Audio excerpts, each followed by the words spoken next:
అకాల వర్షాలతో ధాన్యం తడిసిపోయి రైతులు గోసపడుతున్నారని మాజీ మంత్రి హరీష్ రావు అన్నారు. సిద్దిపేట జిల్లాలో తడిసిన వరి ధాన్యాన్ని ఆయన పరిశీలించారు. రైతులతో మాట్లాడి వారి సమస్యలు అడిగి తెలుసుకున్నారు. వడ్లు మొత్తం కొన్నామని సీఎం రేవంత్ అవాస్తవాలు మాట్లాడుతున్నారని, ఇంకా 50% ధాన్యం కొనుగోలు చేయాల్సి ఉందన్నారు.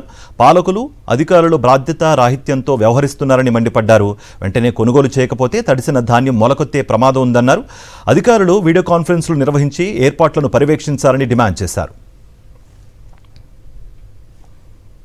ముఖ్యమంత్రి ఏమంటున్నాడు, 80% కొన్నాం 20 పైసలే ఉంది అంటున్నాడు. మరి నువ్వు హైదరాబాద్ లో కూర్చుంటే నీకు నిజాలు తెలియవు.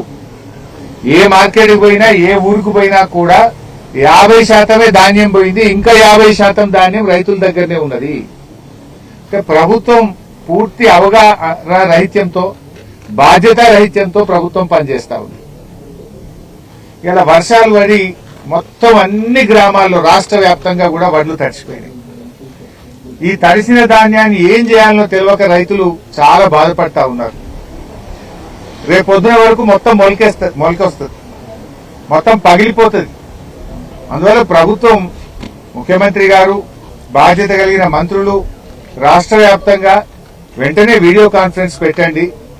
జూమ్ కాన్ఫరెన్స్ పెట్టి తహసీల్దార్లను, డిఆర్డీఏ అధికారులను, అందరు అధికారులను కూడా, జిల్లాలో ఉండే మొత్తం అధికారులను మండలాల వారీగా బాధ్యత పెట్టి తడిచిన ధాన్యాన్ని వెంటనే లిఫ్ట్ చేసి రైస్ మిల్లకు, బాయిల్డ్ రైస్ మిల్లకు పంపించాలని చెప్పి ప్రభుత్వాన్ని డిమాండ్ చేస్తా ఉన్నాం.